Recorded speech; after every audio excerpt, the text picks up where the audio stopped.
Imagine your husband demanding to sell everything you've built for the sake of his irresponsible brother. But when you refuse, he gives you an ultimatum. My name is Evelyn, and I am 35 years old. It all started on a chilly November evening when the first snow was melting on the city streets. I was sitting in my cozy apartment, which I had purchased before getting married, sorting through colorful balls of yarn.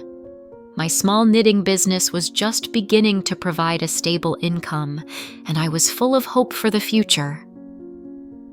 Michael came into my life like a breath of fresh air, confident software developer with kind eyes and a gentle smile. We got married after a year of dating, filled with colorful plans and dreams of a shared future. But fate had prepared a test for us, beginning with a simple conversation in the kitchen. I was sitting in the kitchen, bent over my laptop, planning the income and expenses of my small knitting business. Outside, a typical autumn rain drizzled, drops slowly trickling down the glass, creating fantastic patterns. The sound of keyboard keys interrupted the evening silence as I entered the figures of recent sales into the spreadsheet. Several unfinished scarves lay nearby. I needed to complete the order by the end of the week. The front door slammed. Michael returned from work. I heard him undress in the hallway, shaking raindrops from his jacket before entering the kitchen with a packet from our favorite pastry shop and a mug of cooled tea. He smelled of autumn and wet asphalt. "Hello, dear." He kissed the top of my head. "How's business?" "Not bad," I replied without looking up from the screen. "There were 3 orders today, although one client is asking for a discount." "Evelyn," he interrupted me, sitting opposite. "We need to discuss something." Something in his tone made me look away from the monitor. Michael was nervously tapping his fingers on the table, a sure sign the conversation was going to be difficult. "I've been thinking." He took a deep breath. "What if we sell your apartment?" My fingers froze above the keyboard. Heavy silence hung in the kitchen, broken only by the ticking of the wall clock. "Why?" My voice sounded sharper than I intended. "You see," Michael tried to speak confidently, but I could see he was avoiding my gaze. "we could take out a mortgage and buy a spacious 2-bedroom or even a 3-bedroom. We're already getting cramped here. Admit it, we're a family." "Cramped?" I repeated, slowly closing the laptop and folding my arms across my chest. "Michael, we've been living here for less than a year, and during all this time you've had enough space. Why suddenly it's too cramped now?" He rubbed his neck, a gesture I had learned as a sign of insecurity, and looked away. "I just want more. We're a young family. We should be thinking about the future. About children. The future." My voice turned icy. "Michael, you seem to have forgotten how I got this apartment. I worked on 2 jobs for 5 years, denying myself everything, paying off the mortgage. 5 years, Michael. And now you propose to sell it for some idea of yours? Our idea." He tried to soften, reaching his hand across the table to touch mine. "We're married. It's all shared, isn't it?" I pulled my hand back. "Do you really think so? You earn well as a programmer, but at 30 years you don't even have minimal savings. Each month a new gadget, a new game. And now, I have to risk my future to please your dreams?" "Evelyn, these are not just dreams." His voice held notes of irritation. "We could create a cozy space for ourselves and possibly for children. Don't you want that? Or are your scarves more important than our family?" I stood up from the table abruptly, feeling the blood rush to my cheeks. "Don't you dare. Don't you dare manipulate me using children as an argument. My business is not just a hobby. It's my independence, my confidence in tomorrow. And yes, I want children, but I want them to have stability. I want to. I tried to speak calmer, though inside everything was boiling. But I don't want to start from scratch. Michael, are you ready to contribute half for a new apartment? Do you have a plan for how we will pay off the new mortgage? He ran his hand through his hair, clearly not expecting such pressure. You know I don't have that kind of money yet, but we could. Then the conversation is over. I returned to work, but my hands were trembling, and the figures in the spreadsheet blurred before my eyes. After that, our evenings changed. The cozy silence turned into tense silence. I sat in the living room, trying to finish knitting another scarf, surrounded by colorful balls of yarn. Michael at the computer clicked the mouse loudly, playing another strategy game. Each click echoed in my temples. Michael, can you be quieter? I asked, trying to count stitches. I'm almost finished with the level, he replied without turning. You almost finish the level every night. I tried to hold back irritation. Maybe just once you could put aside your games and help me with the orders? I've got a burning deadline. Michael smirked, not taking his eyes off the monitor. You have a whole closet of those scarves. I don't understand why you need another one. And I don't understand why you need a third mechanical keyboard for games. I snapped back. But somehow there's always money for it. That's different. He finally turned to me. My work is connected to the computer. I need quality tools. And my work isn't real? I put aside the knitting. Just a housewife's hobby? I didn't say that. He raised his hands in a conciliatory gesture. But admit, programming and knitting are different levels. I didn't let him finish, silently gathered the yarn and went to the bedroom. All night I lay awake, listening to him continue playing in the next room and thinking about how quickly a person can change, someone you thought you knew so well. Everything changed that Sunday when we went to visit his parents. I immediately felt something wrong. My mother-in-law fussed more than usual, and my father-in-law avoided looking me in the eyes. At the table, laden with Michael's favorite dishes, sat his brother Tommy with a sullen expression, silently stirring his long cooled tea. How's your new job, Tommy? I tried to lighten the mood. Okay, he grunted without raising his eyes. Tommy is going through a bit of a rough time, my mother-in-law hastened to add, serving him seconds. You know, such things happen when you're young. Michael, Tommy finally spoke, still not looking at his brother. Can you help me with some money? How much? Michael answered so quickly as if he was expecting the question. 5,000 should be enough for now. I'll pay it back as soon as I get my salary. Tommy finally lifted his gaze, and I saw something akin to shame in his eyes, quickly replaced by the usual cockiness. I felt a tightening inside. This was already the fourth time in the past 6 months Tommy requested to borrow money, and he hadn't returned even once. Tommy, I tried to speak calmly, though inside everything was boiling.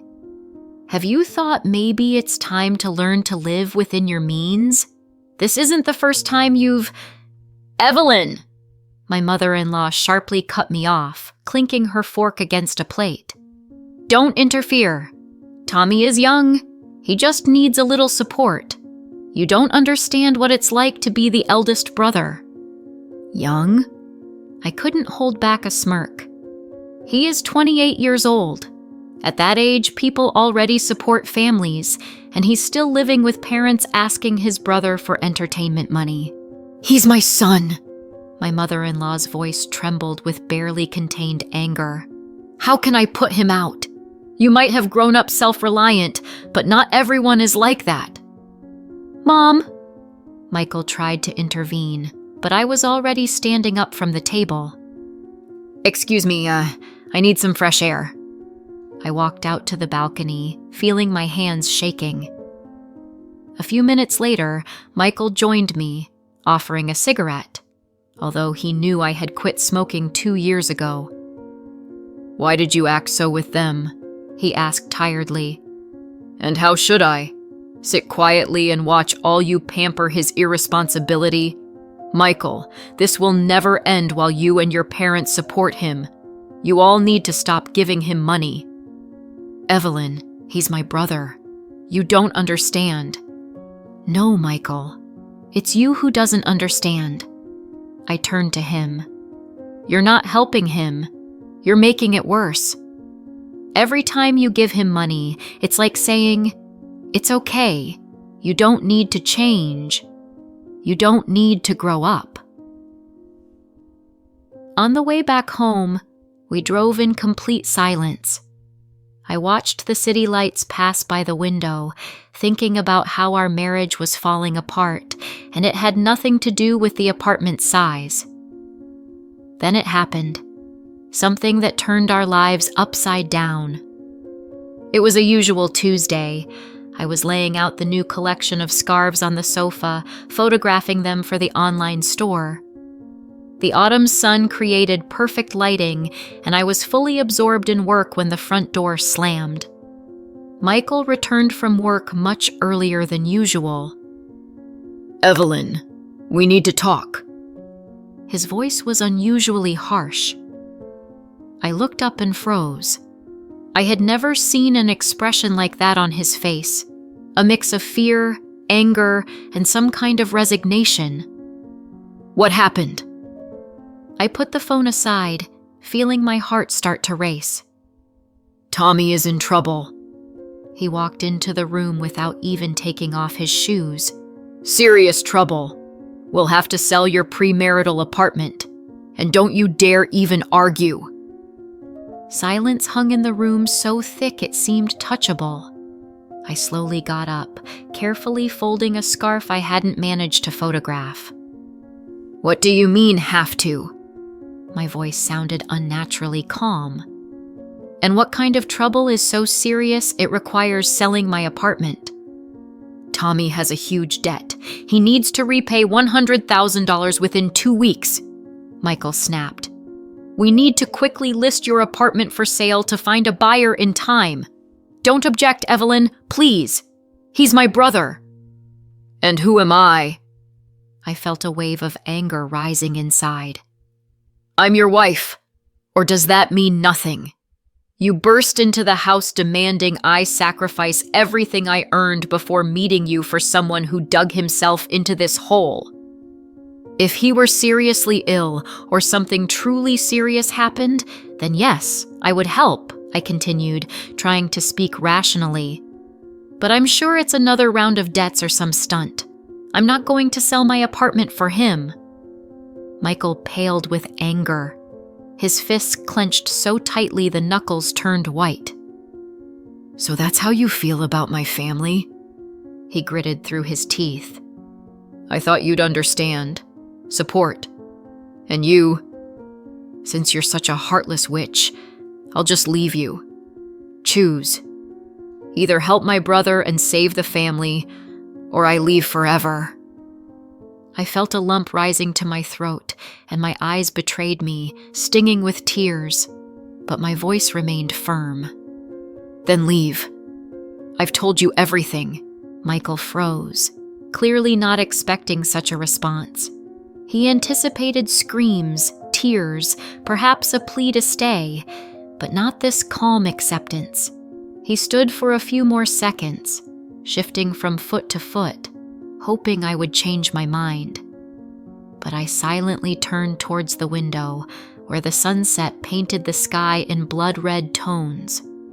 Gathering his things, he still couldn't believe it was over. I heard him deliberately loudly pulling out drawers, dropping something in the bathroom, as if giving me one last chance to run out, stop him, say we would find another way. But I did not leave the room. I sat on the windowsill, hugging my knees, and watched as the lights turned on in the neighboring houses. A week later, I sent him a message from my lawyer about initiating divorce proceedings. Everything was clear and to the point. Division of property, schedule for repayments on joint loans, arrangements regarding the apartment. Not a word was personal.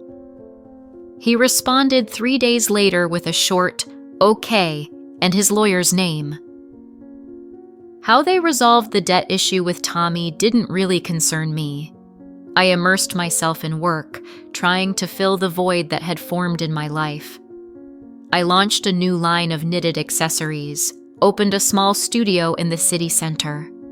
I worked until exhaustion, returning home only to sleep.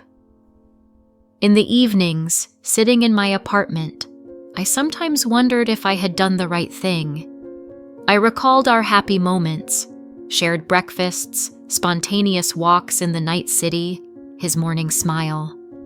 But then I remembered how Michael called me an indifferent witch for not wanting to sacrifice everything for his irresponsible brother, and the doubts receded. 6 months later, I unexpectedly met my mother-in-law in a shopping center. She had aged significantly, became haggard, the wrinkles on her face grew deeper. Seeing me, she pretended not to recognize me, hastily turning into another aisle. But I managed to notice how her hands trembled, clutching her purse. At home, succumbing to a sudden impulse, I found Tommy's page on social media. He posted photos from some provincial town, writing long posts about a new life and rethinking values. In one of the photos, he stood in front of a small shop, proudly holding keys in his hand. "A new chapter.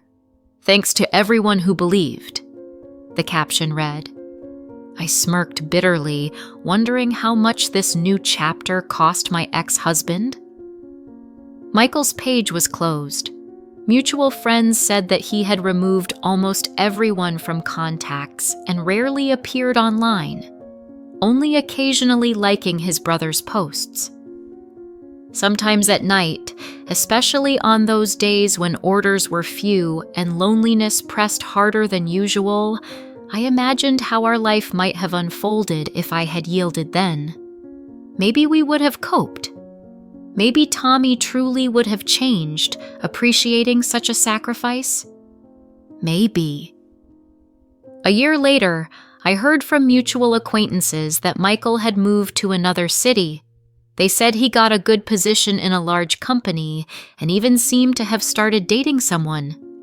There was no news about Tommy. His shop closed 3 months after opening, and his social media page filled with reposts of motivational quotes. That evening, I sat long on the balcony of my apartment, the very one my husband once demanded to sell. The summer wind played with the curtains, the city buzzed below, and one by one, windows lit up in the neighboring house. On the table in front of me lay sketches for a new collection and a letter from a major store with a collaboration offer. I thought about how some decisions, no matter how difficult they seem at the moment of choice, turn out to be the only right ones over time. How often we confuse love with dependence, devotion with sacrifice, and family with toxic relationships. You can't build happiness on a foundation of sacrifices and ultimatums, and love that demands the abandonment of self-respect isn't love at all. The phone quietly pinged. A new order for a batch of scarves for a fashion boutique had come in. I smiled and returned to the room, where balls of yarn in all shades of sunset were already laid out on the desk. I had my own life, my own business, my own roof over my head, and I knew for sure I wouldn't trade this for the illusion of family happiness built on manipulation and disrespect. In the desk drawer, our wedding photo still lay. Sometimes I'd take it out, remembering how happy and in love we were that day, how Michael looked at me like I was the center of his universe, how we danced our first dance, and it seemed the whole world disappeared, leaving just the two of us. Now those memories didn't bring pain. only a gentle sadness and gratitude for the lesson this story had taught me. I carefully closed the drawer and returned to work. Outside, another day was ending, and I had so many plans for the future. My own future, which I built myself and which belonged only to me. In the end, sometimes you have to lose something important to find your true self. Evening slowly descended upon the city, coloring the sky in those very shades I planned to use in the new collection. Life went on, and it was beautiful exactly as I had created it, free, independent, and full of new opportunities. Dear viewers, what do you think? Did Evelyn do the right thing by refusing to sell her apartment and choosing her principles over her family? What would you have done? Please share your thoughts in the comments. If you enjoyed the story, I'd be grateful for a like. It helps support the channel. Don't forget to subscribe so you don't miss more fascinating stories. See you tomorrow.